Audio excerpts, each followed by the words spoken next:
is Luke chapter 6, verses 20 to 38.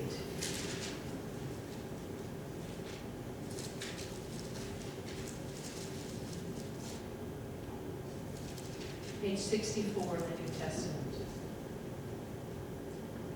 Then Jesus looked up at his disciples and said, "Blessed are you who are poor, for yours is the kingdom of God. Blessed are you who are hungry now, for you will be filled. Blessed are you who weep now, for you will laugh. Blessed are you when people hate you, and when they exclude you, revile you, and defame you on account of the Son of Man. Rejoice in that day and leap for joy, for surely your reward is great in heaven, for that is what their ancestors did to the prophets. But woe to you who are rich, for you have received your consolation. Woe to you who are full now, for you will be hungry. Woe to you who are laughing now, for you will mourn and weep. Woe to you when all speak well of you, for that is what their ancestors did to the false prophets. But I say to you that listen, love your enemies, do good to those who hate you, bless those who curse you, pray for those who abuse you. If anyone strikes you on your cheek, offer the other also.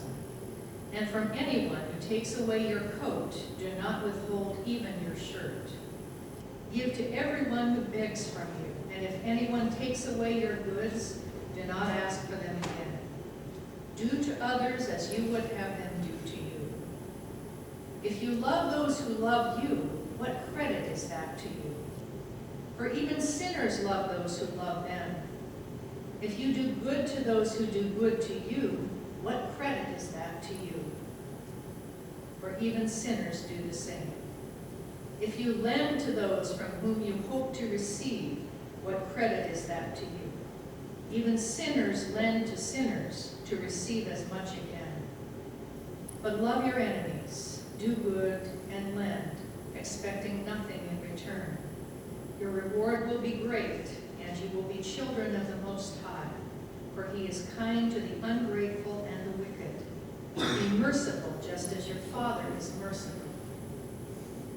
Do not judge, and you will not be judged. Do not condemn, and you will not be condemned. Forgive, and you will be forgiven. Give, and it will be given to you.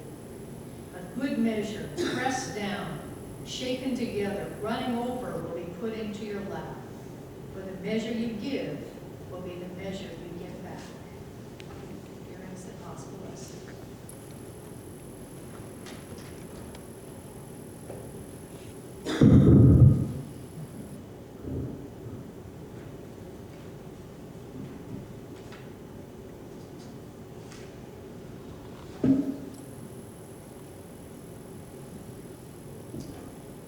Harry and I took our first trip to the UK 2 years ago. We took a lot of photos of beautiful and historic places, but my favorite photo is one that I snapped of Harry in the crypt under the ancient church of St. Mary's in Lastingham, North Yorkshire, England. This 7th century crypt is reached by going down an old stone stairway. There are lit torches on the walls, and at one end is a stone table or altar where Holy Communion has continued to be shared with those who believe in Jesus for 1,400 years. In the photo, Harry is standing in front of the altar praying, a thick stone arch over his head, as I am standing behind the altar and taking his picture.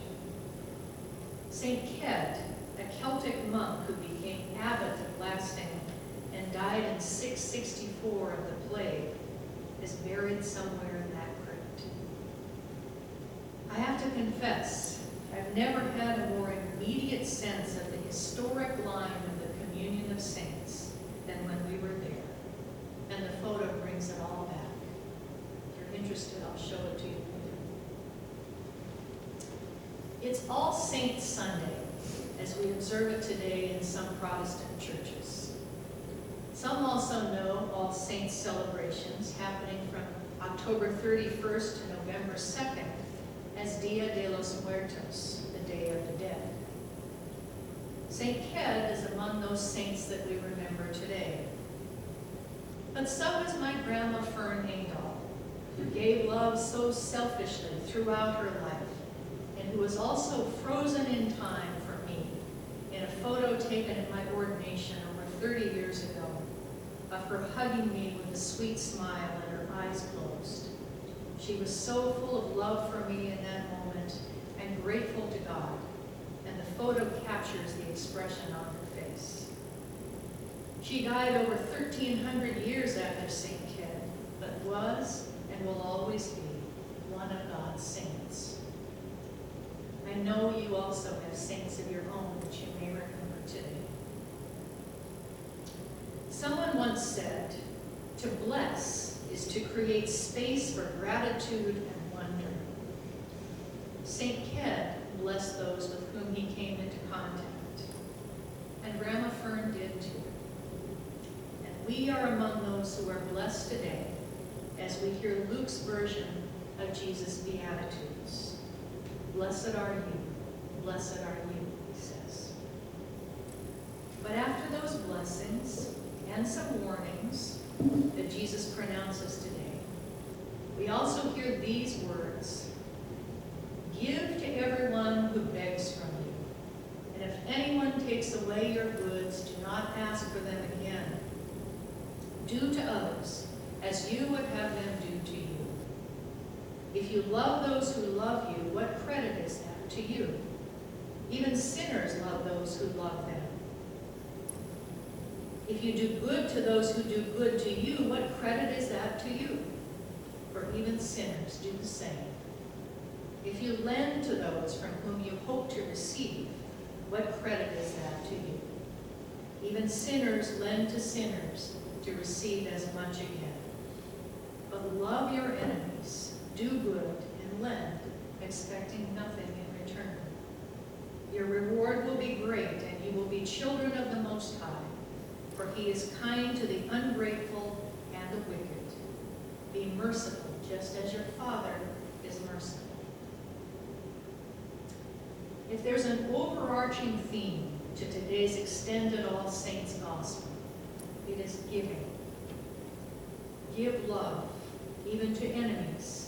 Give blessings, give prayers, give yourself, give the benefit of the doubt, give mercy, give acceptance and non-condemnation. Give forgiveness, give money. Give without expectation of return. Give what you have to give, and your reward will be great. Give, give, give. At a recent clergy conference I attended, theologian Miroslav Volf spoke of giving and forgiving. He described 3 modes of human interaction: taking, trading, and giving. Well, taking, as you might imagine, is just what it sounds like: stealing, seeking revenge, bullying, attempting to remove something valuable from someone, even that person's sense of self-worth. Trading, on the other hand, is transactional. Things are earned. You give to me, and I give you something back of equal value. There's also the justice of retribution, making a criminal pay for an offense. Finally, the purpose of giving, according to Wolf, is simply to bring others joy. He notes that every gift is a risk, irrational, like the irrationality of love. The question, why do you love me, is really unanswerable. And since God is love with a capital L, God's love is indiscriminate. It doesn't depend on what kind of person I am. God never stops loving. God loves me, so I don't need to try to make myself pretty and acceptable to God. As Martin Luther once said, God's love doesn't find the lovable. God's love creates the lovable. We might also say that God is a giver with a capital G. All good things that we have ever been given, from our first breath to our last, are given to us by God. In Volk's book, Free of Charge, Giving and Forgiving in a Culture Stripped of Grace, he emphasizes that God is not a traitor, saying, on the cross, God is not setting up the terms of a contract that humans need to fulfill in order to get what they want. Neither is God saying on the cross, I died for you, now you've got to do what I tell you. God's goods are not for sale. You can't buy them with money or good deeds. God doesn't make deals. He adds, however, that God is also not like popular culture thinks of Santa Claus. A Santa Claus God demands nothing from us, he says. Unlike Santa, God doesn't just scatter gifts, smiling in blissful affirmation of who we are and what we do, no matter who we happen to be and what we happen to do. God generously gives. So God is not a negotiator of absolute dimensions. But God also demands. So God is not an infinite Santa Claus. A Santa Claus God gives simply so that we can have and enjoy things. The true God, in contrast, gives so that we can become joyful givers and not just self-absorbed receivers. God the giver has made us to be givers and obliges us, therefore, to give. To live in sync with who we truly are means to recognize that we are dependent on God for our very breath and are graced with many good things. It means to be grateful to the giver and attentive to the purpose for which the gifts are given. There are two people who recently caught my attention as folks who absolutely are attentive to the purpose for which gifts are given. One I happened to see in a Facebook video from Halloween. I don't know if you're on Facebook or if you would have seen it. But it's a young man of about 7 or 8 years old, I would guess, dressed as Dracula. And he comes to a porch where a bowl is placed on a TV tray for kids to help themselves to candy. There's also a hidden camera, although no one is aware of it. As he approaches the bowl, he looks inside. He says to his mom and his little sister, who are still coming up behind him, "Oh no, there's no more candy." "Oh no," his mom exclaims. But this young man doesn't hesitate for an instant.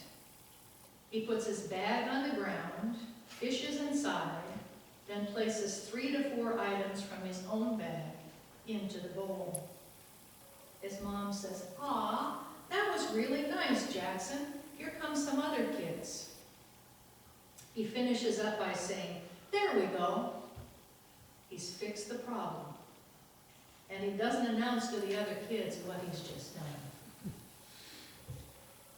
Well, Jackson is a young man with just a few years of life, promising though his future may be. But the other person I've been thinking of, who knows how blessed he is and how much he has to share, is our former president, Jimmy Carter. He is one of the most generous saints of God that I have ever seen. As it was reported recently in Yahoo News, it's going to take more than a fractured pelvis to prevent Jimmy Carter, a lifelong Baptist and the nation's oldest former president, from teaching Sunday school. Carter's church in Plains, Georgia, said Tuesday that the 95-year-old ex-president plans to teach his Sunday school class this week, so today, less than 2 weeks after breaking his pelvis in a fall. The announcement by Maranatha Baptist Church came a day after it had said that Carter wasn't up to appearing. But pastor at Maranatha Baptist, Tony Loden, said Carter's stamina is amazing. I've never seen anything like him, Loden said. Carter suffered the fracture in a fall on October 21st. It happened shortly after another tumble in which he hit his head and required stitches. Carter has been teaching Sunday school for decades, and big crowds typically show up at his small church in Plains, Georgia, to hear his lessons. He missed last Sunday because of the injury. Carter has fallen at least 3 times this year. The first incident in the spring required hip surgery. He traveled to Nashville, Tennessee, and helped build a Habitat for Humanity home after getting 14 stitches following a fall on October 6th.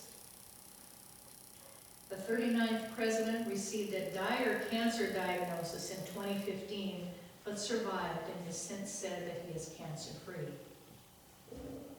While Carter used to stand as he taught the class, which is held in the sanctuary, he has used a chair with a motorized seat lift in recent months, the article concludes. Jimmy Carter is a force of nature, and as we thank God for his life and ministry, I think most of us agree that we can hardly measure up to the man who so naturally and generously shares his many gifts with others. He knows he's blessed and continues to give God thanks as he shares those gifts for as long as he can. One of my favorite former Episcopal bishops, Jeri Gray-Reneberg, shared that his grandmother used to ask him the question, how do we give thanks for all of God's gifts to us? She then continued, you show thanks and you live thanks by what you do with the gift. If you put it away, is that really what it's for? Or do you use it appropriately? Do you use it to bring other people into relationship with each other and with God? Well, little Jackson might hope that his gesture in sharing his own candy might mean that someone else would do the same thing once those extra candies are gone. And President Carter might hope, when his voice and will are no longer with us, but have returned to God who made him, that his example would give courage and stamina to those who will continue to give thanks while giving to others for as long as possible. Today, on All Saints Sunday, we give thanks for the gifts of all God's saints and for our own. We ask for God's guidance in using our gifts to bring other people into relationship with each other and with God. Gifts of love and mercy, of time, of blessings and prayers, of material goods, and of money. We hear Jesus promise that what we give will be given to us and to others through us. A good measure, pressed down, shaken together, running over, will be put into our lap. For the measure we give will be the measure we get back. A blessed All Saints Sunday to you.